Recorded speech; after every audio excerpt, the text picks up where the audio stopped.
자, 안녕하십니까, 여러분. 오늘 뭘 할 거냐면, 제가 이제 실제로 썼던 논문을 바탕으로 해서 예시, 그래서 실제 논문의 문장 구조 예시를 제가 쫙 설명을 드릴 겁니다. 그래서 이번 주 논문 여러 가지를 같이 좀 보면서, 네, 예시들을 좀 같이 보도록 하겠습니다. 준비되셨죠? 네, 좋습니다. 일단 첫 번째 논문은 주제가 이제 그 교사에 관련된 AI 교육. 그러니까 요즘에 이제 그 AI 교육이 굉장히 이제 뜨면서 기본적으로 우리 이제 학교에 있는 현직 교사님도 이제 현직에 계시는 교사분들이 대학원에 와서 네, 교사 재교육을 받습니다. 대학원 프로그램을 통해서 교사들한테 AI 교육을 다시 이제 시키고 있고요. AI 디지털 교과서 교사 뉴스 되게 많습니다. 자, 그래서 자, 국내에 우리 이제 현직 교사들의 AI 교육을 학교에 적용을 했을 때 그러한 인식과 그리고 AI 교사 교육 프로그램에 대한 내용을 얘기하고 있습니다. 그래서 애브스트랙트를 보면 이런 식으로 이제 구성이 되어 있습니다.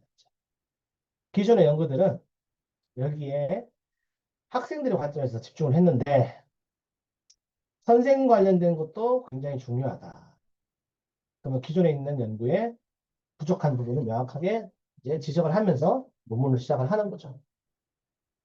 그래서 결론적으로 교사가 어떻게 해야 된다? 교육을 받아야 된다.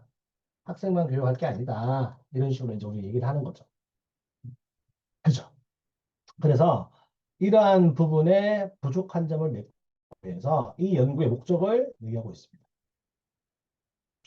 자, 그리고 난 다음에 데이터 컬렉션이 어떻게 이루어졌느냐 해서 소규모로 이루어졌죠. 설문지도 하고 그룹 인터뷰도 했기 때문에 이거는 혼합 연구 방법이라고 말씀을 드릴 수 있습니다. 그래서 결론적으로 설문지는 뭘 하려고 했고 그룹 인터뷰는 뭘 하려고 했는지를 구체적으로 설명하고 있습니다. 그러니까 설문지는 말 그대로 설문지 퀘션이에요. 설베이기 때문에 선생님들의 인식을 이제 얘기를 하려고 했고 AI 교육에 대한 그럼 인터뷰는 무슨 역할을 하냐? 선생님들이 교사 교육 프로그램에서 대학원 프로그램에서 어떠한 거를 느꼈는지를 또 얘기하려고 했어요. 그래서 설문지 연구 결과를 이렇게 쭉 얘기했고 그 다음에 인터뷰 연구 결과도 이렇게 쭉 얘기를 했습니다. 그럼 혼합 연구이기 때문에 혼합 연구면 두 가지를 조금 다 해석해 줄 필요가 있죠. 그래서 전체적으로 얘기를 하는 겁니다. 그렇죠? 그래서 대부분의 선생님들은 만족감을 보였지만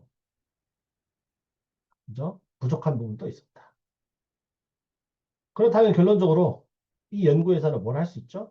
네, 선생님들의 교사 재교육을 위해서 어떤 식으로 우리가 교사 재교육 프로그램, 그죠? 그리고 석사학위 교육대학원 프로그램 이런 것들을 구성할 수 있는지, 교육 과정에 대해서 선생님들의 경험, 생생한 경험을 바탕으로 해서 조금 더 나은 교사 교육을 위해서, 교사 재교육을 위해서 우리가 어떤 식으로 해야 되는지를 설명하는 겁니다. 그래서 제가 초록에서 계속 강조하는 거 필요한 부분이 다 들어왔다. 이 말은 무슨 말입니까? 선행 연구과의 격차를 얘기했고 이 연구의 목적을 얘기했고 데이터 수집과 방식에 대해서 얘기했고 그리고 실제 연구 결과를 얘기했고 미래의 방향성에 대해서 얘기를 하고 여기 있는 내용들 자체가 키워드랑 일치해야 된다라고 말씀드렸죠. 그 다음 오늘 지금 여러분께서 보고 계시는 이러한 인용 스타일은 IEEE 공대에서 많이 쓰시는 스타일입니다. 그죠? 이렇게 숫자로 표현합니다. 그죠? 그래서 왜 AI 교육이 필요했는지 이게 왜 시작이 됐는지에 대해서 먼저 설명을 하고 있습니다. 자, 그리고 난 다음에 구체적으로 이제 어디로 내려갑니까? 네, 한국의 상황에서는 이렇습니다. 그러니까 전 세계적인 상황을 얘기해놓고, 왜냐하면 이게 호스약수지고 스코퍼스지였습니다. 논문집. 그러면 전 세계를 설명해놓고, 그 다음에 한국의 상황에 대해서 얘기를 해줘. 그죠? 그 다음에 어떻게 됩니까?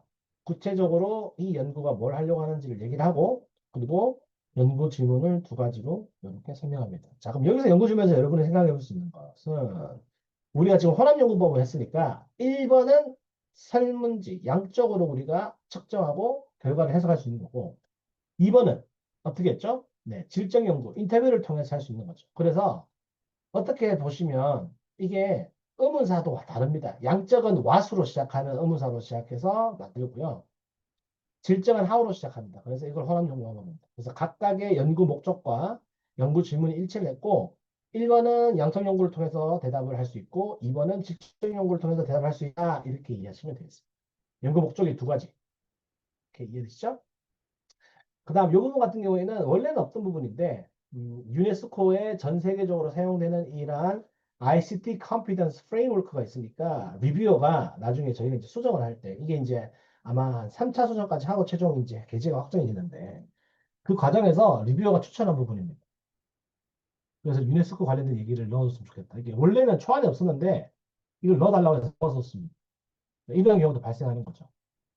그러니까 왜냐하면 이건 국제학술지고 스코퍼스지이기 때문에 국제적인 스탠다드 기준에 맞춰서 이러한 내용을 넣어줬으면 좋겠다. 이걸 추가해줬으면 좋겠다 하면 거기 맞춰서 이제 추가 수정을 하면 됩니다. 그죠? 그래서 원래 원본에서는 여기부터 시작을 했는데 위에 있는 내용이 추가됐다라고 생각할 수 있고요. 그 다음에 이게 이제 한국 상황이기 때문에 한국에 이제 관련된 연구도 좀 몇 가지 넣어줘야 됩니다. 그래서 키메롤 이렇게 해서 이제 구체적으로 그렇죠? 한국에 관련된 연구도 넣어주는 거죠. 뒤에 이제 좀 더 있죠? 네, 리 연구도 있고요. 그죠? 그래서 키메롤 또 나오고요. 그죠? 그 다음에 이제 아시아로도 얘기합니다. 요 이해되시죠? 네. 그래서 이런 식으로 구체적으로 선행 연구를 보여줬고, 자, 연구 방법은 어떻게 했는지에 대해서 표본을 어떻게 모았는지, 그죠? 그리고 또 한 것은 어떻게 하면 연구 동의서를 사람으로 대상하기 때문에 어떻게 연구 동의서를 수집하고 모았는지, 그죠? 표본 이제 추출을 할 때, 연구자 동의를 얻을 때 어떤 식으로 했는지. 그리고 이 교사교육 프로그램 자체가 석사 대학원의 교육대학원 프로그램이기 때문에 교육대학원 프로그램이 무엇을 하는지, 어떠한 내용들 배우는지 또 구체적으로 얘기한 겁니다. 그죠? 그리고 나서 설문지가 어떤 식으로 나눠져 있는지를 얘기를 했습니다. 그래서 초등학교 선생님이 몇 명이고, 중학교 선생님 몇 명이고, 고등학교 선생님 몇 명이고, 그리고 기존에 선생님들 입장에서도 기존에 이러한 교사 연수를 받은 적이 있는지 없는지 사전 경험이 되게 중요하잖아요. 그리고 누구의 설문지를 인용을 했는지도 중요하고, 그죠? 그리고 나서 신뢰성 얘기하면서 크롬바 알파 같이 얘기를 해야 되는 거죠. 타당성도 얘기하는 거죠. 그래서 타당성 같은 경우에는 어떻게 했다? 아, 전문가가 기존에 있던 연구를 다시 확인을 해서 여기 있는 교육공학 전문가들이 다시 확인을 해서 이게 괜찮다고 사용이 됐다 아니면 수정을 한다 이런 것들에 대해서 내용을 얘기했습니다. 그리고 설문지에는 어떠한 내용들이 나눠져 있는지 이제 분류를 이렇게 하는 거죠. 설문지가 왜냐면 한 섹션마다 나눠져 있기 때문에 세 가지 부분으로 세 가지 파트로 나눴다라는 걸 설명하고 있고요. 그 다음에 포커스 그룹 인터뷰를 했습니다. 이건 좀 특이하죠? 그죠? 1대1로 인터뷰를 한 게 아니고 포커스 그룹별로 그러니까 모시 인터뷰하는 거 얘기합니다. 그래서 결론적으로 자원적으로 봉사했다는 얘기는 쉽게 얘기하면 선생님들이 자발적으로 참여를 해주셨다는 겁니다. 그러니까 여기 총 30명의 선생님이 있었는데 4명이 자발적으로 인터뷰에 참여를 해주셨다.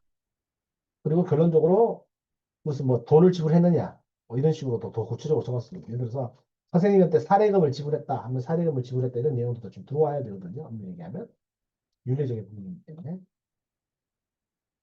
그죠? 그래서 일단 설문지에는 이러한 인구 배경을 가졌다. 초등학교, 중학교, 그죠? 그리고 뭐 시골인지 도시에서 있는지, 선생님의 그 티칭 경험은 있는지, 그리고 포지션이 뭔지, 그죠? 소프트웨어 이 교사교육 연구에 사전에 참여한 적이 있는지 없는지, 배경 지식 이런 것들. 설문지 같은 경우에는 리라이빌리티가 어떻게 됐느냐, 그리고 우리 인터뷰를 하시는 분들의 기본적인 배경은 어떠냐, 이런 것들을 구체적으로 다 설명을 드렸습니다. 다음, 데이터는 SPSS 프로그램을 썼고, 자, 질적은 스메리 어나리시스 굉장히 많이 쓰니까 주제별 분석을 했다, 이렇게 설명한 거죠. 그죠? 그리고 나서 결론적으로 기술 통계를 쭉 설명을 합니다. 그죠? 그래서 기술 통계적인 측면에서, AI의 영향력에 대해서 어떻게 선생님들이 대답을 했더라.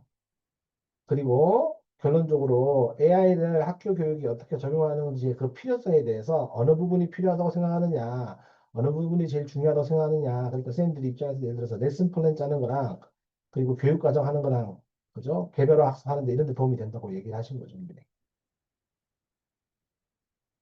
그죠? 그리고 AI를 학교 교육에 적용을 할 때 어떠한 기대를 가지고 있느냐 이런 얘기도 얘기했었고요.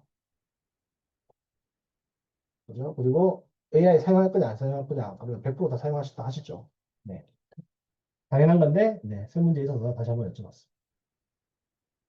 그래서 결론적으로 처음에는 뭐를 먼저 설명했죠? 설베이 리절트를 쭉 설명했습니다. 그러니까 양적 연구의 결과물들을 쭉 설명을 한 거고. 자, 그 다음 두 번째 해야 될 건 뭡니까? 이제 질적 연구니까 인터뷰 파인딩인데, 인터뷰 파인딩은 이런 식으로 이제 우리가 이탈릭체로 표현을 합니다. 이게 무슨 말이냐면, 선생님들이 인터뷰를 하면 예를 들어서 한 10장짜리의 인터뷰 대본이 있을 거 아니에요. 그 대본 중에 한 부분을 주제별로 분석해서 그 주제에 맞는 부분을 우리가 발췌하는 겁니다.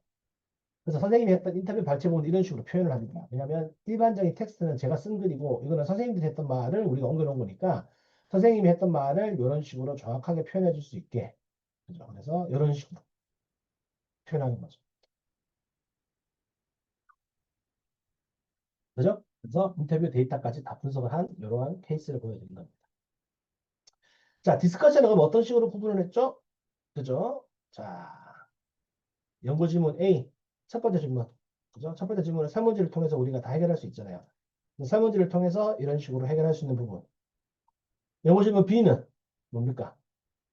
결론적으로 뭘 할 수 있는 부분. 그죠? 인터뷰를 통해서 우리가 결론을 내릴 수 있는 부분. 그러면 논의를 할 때 여러분 잘 보시면 일단 연구 질문 A입니다. 연구 질문 A에서 지금 우리가 얘기했던 제가 지금 했던 본 연구에서 했던 연구 결과를 먼저 설명을 하고요. 그리고 나서 이러한 결과 자체가 선행 연구랑 어떻게 연결이 되는지 일치하는지 불일치하는지 이런 것들을 얘기를 합니다. 마찬가지죠. 질적 연구도 여기서 발견한 거를 얘기하고 난 다음에 이러한 연구 자체가 어떻게 되는 겁니까? 네. 선행 연구랑 일치하지 않는지. 그리고 나서 더불어서 이제 이 연구만의 독창성, 그죠? 오리지널리티에 대해서도 우리가 설명을 해줘야 되잖아요. 자, 그리고 요거는 이제 결론하고 제안을 한꺼번에 쓰게 되어 있었습니다. 이 저널 양식. 그래서 결론 얘기하고요. 그죠? 그리고 나서 이런 식으로 첫 번째, 두 번째, 세 번째 이렇게 얘기를 해서 결론적으로 뭐 해주는 거죠? 네, 추천해 주는 거죠. 서제시도 같이 해주는 거죠. 그래서 그 안에서 연구의 한계점 같은 것도 미래 연구 방향성까지 다 얘기하고. 그리고 보통 요즘에 연구에서는 저자들 간에 뭐가 문제가 있느냐 없느냐 이런 거 물어봅니다. 이거 적어주셔야 됩니다. 저자들 간에 후보하는데 전혀 문제가 없다. 자, 그리고 저자들이 뭘 했는지에 대해서 각각의 역할에 대해서 설명을 해주고요. 자, 펀딩을 받았으면 이거는 이제 교육부에서 지원받은 연구를 통해서 연구가 이루어졌기 때문에 펀딩도 이렇게 적어줘야 돼요. 레퍼런스를 이렇게 1, 2, 3번씩 번호식으로 붙이는 것이 IEEE 형태입니다. 그리고 이렇게 다 적으면 카피라이트 이것도 결론적으로 우리가 적는 게 아니고 그죠? 네, 이 저널 출판사에서 이런 식으로 맨 마지막에 최종본에 이렇게 넣어줍니다. 그래서 이렇게까지 해서 논문 하나가 이제 깔끔히 완성되는 과정을 보고 계신 거예요. 그죠? 자, 그럼 여기 이제 첫 번째 논문의 예시를 이런 식으로 보여드렸고, 자, 또 다른 논문의 예시도 제가 보여드리겠습니다. 자, 요거는 코로나 시절일 때 이제 스코프스 저널이고요. 똑같이 코로나 저널일 때 제가 작성했던 부분입니다. 그래서 Synchronize Online Flip Learning이라고 했습니다. 그러니까 코로나 시절에 예비 교사한테 플립 러닝을 적용한 건데 이게 싱크로너스가 뭐냐면 실시간입니다. 그러니까 줌 사용해서 했던 거를 얘기하는 겁니다. 예, 보통 우리가 이제 온라인 교육을 두 가지로 나눌 수 있거든요. 실시간으로 하는 거, 줌 얘기하는 거고, 줌, 온라인 실시간.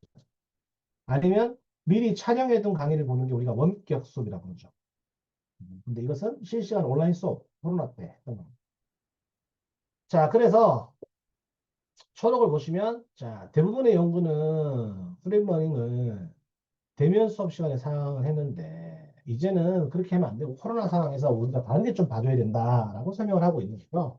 그러니까 대면 수업에서 했던 플립러닝 전형을 온라인상에서 그것도 온라인 실시간 줌 수업을 하면 어떠냐라고 이렇게 얘기를 하고 있습니다. 그래서 결론적으로 이러한 선행 연구에 뭐를 밝혀냈기 때문에 격차가 있기 때문에 이 연구는 세 가지 영역을 보려고 한다. 이 세 가지 영역은 변수나 변인이겠죠. 딱 봐도 티가 나죠. 이게 변수나 변인이 연구 질문과 연구 목적도 명확하게 일치하고 똑같이 연결되는 겁니다. 그래서 학습자의 참여도, 자기주도 학습, 그리고 학습자의 만족도, 플리러닝을 적용을 했을 때.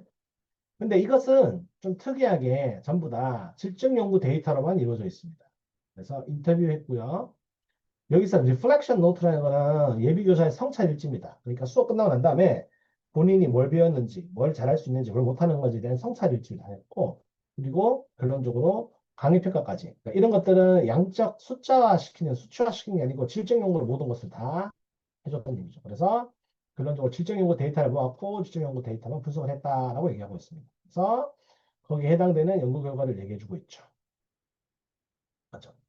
여기서 좀 아까운 것은 만약에 이제 이게 글자 수 제한이 없었으면 이러한 제한점이 있어서 좀 구체적으로 하고 싶었는데, 네, 아무래도 글자 제한 수가 있어서 만족스 못했습니다. 자, 이게 지금 코로나 시대에 이제 쓰여진 내용이기 때문에 기본적으로 코로나라는 이러한 영구적인 배경을 좀 설명을 해줘야 될 거 아니에요. 그죠? 그럼 코로나라는 거를 가정을 했을 때, 코로나 할 때 이제 뭘 해야 돼요? 자, 이제 온라인 수업을 해야 되는 겁니다. 그래서 이제 플립러닝을 하려고 하니까 플립러닝에 대해서 사람들이 모를 수도 있기 때문에 플립러닝이 뭐부터 얘기했죠? 정의를 얘기하죠. 그래서 플립러닝 모델에서 이게 이제 컨셉추얼 모델인데 플립러닝 모델에서 그 안에서 어떠한 이제 하위 요소, 세부 요인들이 있는지까지도 쭉 설명을 해줍니다. 플립러닝의 구성 요소들. 그러니까 여기에 있는 플립러닝 네트워크를 통해서 정의도 이런 걸로 활용을 하고, 그죠? 그리고 그 안에 있는 세부적인 요소들도 이론적 배경까지도 다 설명을 해줍니다. 자, 기존의 선행 연구가 어떻게 했는지를 얘기를 합니다. 근데 기존 연구가 안 했던 부분이 있다는 얘기죠. 온라인상에서는 못했다는 얘기죠. 그래서 온라인상에서는 어떻게 할 건데 이거에 대해서 얘기하는 거죠. 그래서 이걸 한번 잘 생각해 보시면 제가 지금 위에서 설명드렸던 그죠? 요 제목에 맞게 그 다음 여기서 설명드렸던 이 세 가지 변수나 변인에 맞게 뭐가 지금 이루어져 있습니까? 선행 연구가 요렇게 변수 1번, 변수 2번, 변수 3번으로 구성되어 있는 게 티가 나죠. 이렇게 딱 하면 있는 사람 입장에서 전혀 헷갈릴 게 없습니다. 아, 연구 목적에 세 가지 얘기했구나. 그죠? 그러고 나서, 아, 변수나 변인, 선행 연구나 변수나 변인도 그런 식으로 구성이 되어 있네. 연구 질번 1, 2, 3번, 변수 1, 2, 3번에 따라서 이렇게 구성이 되어 있네. 한 번에 한눈에 들어올 수 있는 거죠. 이거 이해되시죠? 그죠? 그래서 결론적으로 학습자의 참여도 정조, 변수 1번, 자기주도 학습, 변수 2번. 그죠? 근데 그냥 자기주도 학습이 뭔가 풀립 러닝을 했을 때 참여도. 플립러닝을 했을 때 자기주도 학습. 플립러닝을 했을 때 학습자의 만족도. 이렇게 되는 거죠.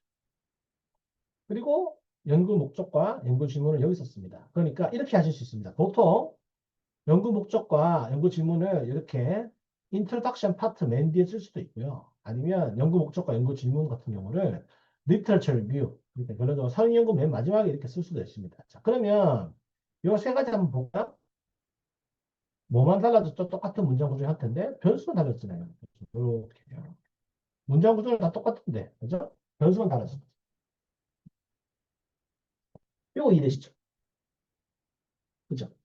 그리고 나서 결론적으로 연구의 문맥을 쭉 설명을 하는 거예요. 연구 참여다. 쭉 설명하는 거죠. 140명 중에서 설문지 하는 게 아니고요. 4명을 인터뷰했고, 그리고 140명에 대한 그러한 수업 중에 성찰일지도 모으고, 강의 평가도 모으고, 질적 데이터를 다 모은 거죠. 쉽게 얘기하면. 그래서 이런 식으로 질적 데이터를 다 모아서 질적 데이터를 분석을 했다. 이렇게 얘기할 수 있습니다. 그리고 마찬가지로 어떻게 동의서를 받았는지, 인터뷰는 어떻게 됐는지, 그죠? 그리고 결론적으로 여기 보시면 주제별 분석을 어떻게 했는지. 그러니까 처음에 연구팀이 데이터를 전부 다 영어로 바꾸고, 인터뷰했던 것도 다시 싹 다 바꾸고, 그래서 처음에 분석을 해서 코딩을 만든 겁니다. 첫 번째 이니셜 코딩, 첫 번째 분석. 그리고 그것을 통해서 주제를 떠올렸고요. 주제를 결론적으로 패턴에 맞게 분석을 하는 거죠. 그래서 여러 가지 주제들이 이제 최종 이제 정리되는 주제로 수렴이 되고. 그래서 결론적으로 여기 있는 변수에 맞게 데이터가 어떻게 됐습니까? 네, 분석이 됐고. 그리고 이렇게 돼 있는 거는 어떤 것들은 이제 예비교사에 성찰 일치해서 따온 것도 있고, 어떤 것들은 인터뷰에 따온 것도 있습니다. 결론적으로 데이터 소스가 여러 가지이기 때문에 이 주제에 맞는 것을 이런 식으로 따오는 거죠. 주제에 맞는 걸 이런 식으로 따오는 거죠. 그죠? 결론적으로 수업 강의 평가도 있고요. 그죠? 그러니까 여러 가지 데이터 소스 중에서 이 주제에 맞게 세분화에 맞게 그 부분을 따온다, 발췌한다, 인용한다 이렇게 생각하시면 됩니다. 논의 부분도 마찬가지잖아요. 그죠? 연구 질문에 맞게 1번, 2번, 3번 논의가 됐죠. 얘는 컨클루전, 레코멘데이션이 따로 있기 때문에, 그죠? 그래서 컨클루전도 얘기를 하고요, 따로. 레코멘데이션 제안을 따로 아예 쓰게 되어 있어요. 이 저널의 특징 양식상으로는. 그리고 이 저널의 리미테이션도 이렇게 따로 적게 되어 있습니다. 그러면 결론적으로, 자, 저자 역할들, 그리고 레퍼런스들. 이거 APA 양식이거든요. 레퍼런스까지 다 했습니다. 자, 그러면 위에 구체적으로 내용을 조금만 더 보고 영상을 이제 시간에 맞춰서 마무리하도록 하겠습니다. 일단 디스커션은 지난번에 말했던 것처럼, 그죠? 아까 제가 좀 전에 설명드린 것처럼 본 연구 결과를 얘기를 하고요. 이 본 연구 결과가, 그죠? 기존의 연구와 어떻게 연결되는지를 설명을 하는 거예요. 마찬가지로 본 연구 결과를 얘기하고요. 이 연구 결과가 어떤 식으로 연결이 되는지를 얘기하는 거예요. 마찬가지로 본 연구 결과 얘기하고 연결되는 거. 그러면 결론적으로 여기 컨클루전에서는 조금 더 깊은 얘기들을 할 수 있겠죠. 그죠? 그래서 결론적으로 여기서 독창성, 그죠? 그리고 나서 연구의 의미 이런 것들을 엄청나게 많이 설명한 겁니다. 왜냐하면 컨클루전 아예 따로 빼낸 거기 때문에 이 저널 양식 스타일에 따라서 템플릿에 따라서 그리고 제한점도 구체적으로 나눠서 제안을 했죠. 그죠? 그러니까 결론적으로 수업 설계하는 게 중요하고요. 플립러닝 할 때. 그리고 대학의 교수진한테도 이러한 플립러닝을 잘할 수 있게 교수 연수를 제공해야 된다 이렇게 썼고요. 그리고 기존의 온라인 학습 경험 자체가 나중에 이게 중요한 변수가 될 수 있다라고 설명했고요. 그리고 제한점도 결론적으로 이제 그 한계점, 네, 한계점도 이렇다라고 설명을 드렸습니다. 자, APA에서 레퍼런스는 이제 저자 이제 이름 순서대로 쓰는데 기본적으로 알파벳 순서대로 씁니다. 그래서 저자들을 쭉 쓰고요. 연도 쓰고 그리고 제목 씁니다. 그리고 나서 이탈리체로 표시해야 됩니다. 뭐를? 저널지, 학술지 이름은 이탈리체로 이런 식으로 누여서 씁니다. 그 다음에 원 호수 쓰고요. 페이지 숫자 쓰고 이런 것들은 여러분이 조심하게 생각해야 될 거는 이제는 DOI를 이제 주소를 다 넣게 됐습니다. 그래서 DOI를 클릭을 하면 자동으로 넘어가서 그 연구로 넘어가서 우리가 볼 수 있도록 돼 있어야 돼요. 그래서 이게 자동으로 넘어가죠. 클릭하면 자동으로 넘어갈 수 있게 DOI 번호를 다 이제 이렇게 보여줘야 되는 겁니다. 쉽게 얘기하면. 그죠? 이게 지금 오류가 잠깐 나서, 그죠? 자, 그래서 결론적으로 우리가 지금 두 가지의 연구를 본 거죠. 그죠? 그래서 하나 연구 받고 두 번째 연구 받습니다. 그죠? 자, 요 연구도 지금 제가 연결해서 얘기할 건데, 지금 시간이 약간 애매해서 여기 좀 띄워만 볼게요. 자, 띄워만 보고 연결해서 계속해서 얘기를 좀 하도록 하겠습니다. 여기 한번 볼게요. 자, 얘도 제가 이제 쓴 건데, 마찬가지로 제가 요즘에 이제 AI 관련된 연구를 많이 쓰다 보니까, 여기 보시면 기본적으로 요거는 예비교사가, 그죠? AI 교육을 하는 거에 대한 인식과, 그리고 이거 같은 경우는 그들의 AI Teaching Efficacy라고 불렀기 때문에 교수 효능감입니다. 그러니까 AI를 가르칠 수 있는 그들의 교수 효능감. 어디서? 체육교육과에서, 체교과에서. 그러니까 체육 예비교사의 AI 교수 효능감에 대해서 연구를 했다. 이렇게 생각하시면 돼요. 그럼 결론적으로 키워드도 그렇게 들어와야겠죠. 그리고 위에 한번 볼까요? abstract 연구 목적 얘기하면서 몇 명이나 참가했는지를 얘기했죠. 그러고 나서 구체적으로 연구 결과를 쭉 설명을 합니다. 그러고 나서 어떻게 됩니까? 앞으로 어떤 식으로 해야 되는지 제안도 하는 거죠. 여러분이 초록을 여러 번 봤으니까 이제 어떻게 써야 되는지 감이 오실 거예요. 그 다음에 이제 넘어가서 보시니까 기본적으로 우리가 스템 교육에서 많이 했다고 앞에서 제가 또 설명을 드렸잖아요. 스템. 그죠? 그러면 지금 우리가 집중해야 되는 건 어디에 집중해야 되는 거예요? 지금 여기에 있는 참여 대상자들은 체육 교사란 말이죠. 체육 예비교사, 체육 교육과의 체육 예비교사. 그러면 체육 예비교사에 대한 AI 적용 또는 AI 교수 효능법 이런 것들은 굉장히 부족하다는 얘기죠. 그죠? 그러니까 결론적으로 두 가지 이제 연구 질문으로 연구 목적을 이렇게 나누는데 첫 번째는 이 PET 철자면 결론적으로 뭐냐면 체육 예비교사 얘기합니다. 체육과 예비교사들은 AI의 교육에 대한 가치 그리고 AI에 대한 준비가 필요한가 이렇게 얘기를 했고 그렇다면 현재 그들의 진단 수준 그러니까 AI 교수 효능감에 대한 진단 수준은 어느 정도인가 이런 식으로 우리가 두 가지를 나눠서 설명하고 있다. 그러면 결론적으로 뭐를 선행 연구에서는 여기에 맞게 이건 이제 좀 리뷰어가 요청을 해서 수정을 했는데 일단 기본적으로 정책적인 방향으로 좀 써달라. 그리고 AI 티칭 해포커스에 좀 자세하게 얘기를 해달라. 그리고 윤리적인 측면으로 좀 나눠줘봐. 그러고 나서 한국의 상황이 어땠는데 이렇게 이제 세분화해서 주제별로 이렇게 리서치 리뷰를 같이 좀 재구성해달라 해서 리뷰어가 요청을 해서 거기에 받아들여서 이런 식으로 수정이 된 겁니다. 원래는 이런 순서는 아니었습니다. 자, 그 다음에 마찬가지로 연구에 참여자가 있으니까 연구 참여자에 대한 기본적인 정보들이 다 나와야겠죠. 예전에 AI 배운 적 있느냐, 이제 어떠한 종류의 AI 교육을 받아본 적이 있느냐, 그리고 연구 설문지는 AI 교수 효능이기 때문에 AI 교수 효능이라는 건 어떠한 하위 구조가 있느냐, 그죠? 결론적으로 교수 방법이냐, 수업 관리냐, 평가냐, 학생들 참여도 유도냐, 이런 것들, 이제 교수 효능감을 측정하기 위한 여러 가지 것. 그러고 나서 데이터 수집하고 이제 모으는 것 자체, 크롬 말파고 이제 번호 점수가 보이죠? 네. 그래서 t-테스트하고 안오버하고 이런 것들 가지고, 그죠? 포스터 했고 이런 것들 가지고 크롬 말파에 다 설명하는 것이고, 이게. 분석하는 거 다 좀 설명했습니다. 그래서 연구 결과를 결론적으로 보여주는 거죠. 자, AI에 대한 perception, 인식은 어떠냐 하면 이렇게 이제 설명을 하고. 그죠? 그러고 나서 AI 교육에 대해서 이 바라보는 그 인식의 차이가 있다는 건데, 인식의 차이가 학년별로 있다는 얘기죠. 그러니까 2학년, 3학년, 4학년에 따라서 이게 달라질 수 있다는 겁니다. 차이점이 느끼죠. 그리고 AI 교육의 사전 경험의 경험에 따라서도 이게 확실히 다른 게 보이시죠? 네, 유의미하게 나오는 거죠. 자, 그 다음에 AI 교수 효능과 같은 경우도 쭉 설명을 했습니다. 그래서 계속 교수 효능에 대해서도 꾹 설명을 하고 있는 거죠. 그렇다면 결론 부분에서 논의 부분에서 자 논의 디스커션 논의 부분에서 결론적으로 AI 교육이 얼마나 필요하다고 생각하느냐 체육 교육과 이 예비 교사들이 가 먼저 와야 되고 그 다음에 이제 이 체육 예비 교사들의 AI 교수 효능이 몇 대냐에 대한 것도 쭉 설명을 해야 되는 거죠. 그래서 여기 좀 특이하게 이런 식으로 됐습니다. 자 리미테이션 연구의 제한점부터 얘기해놓고 컨클루전 적어달라. 그래서 그런 식으로 리뷰어가 요청해서 그렇게 적었습니다. 됐죠? 그래서 오늘은 두 가지, 세 가지입니다. 엄밀히 얘기하면 세 가지 이제 저희가 실제로 쓴 영어 논문의 예시들을 보고 설명을 드렸습니다. 자, 요 강의는 요까지 하도록 하고, 그죠? 다음 강의에서는 우리가 전체적인 복습을 하기 때문에 제가 쓴 책을 가지고 전체적인 복습을 한번 진행을 해보도록 하겠습니다. 아시겠죠? 자, 여기까지 하겠습니다. 수고하셨습니다.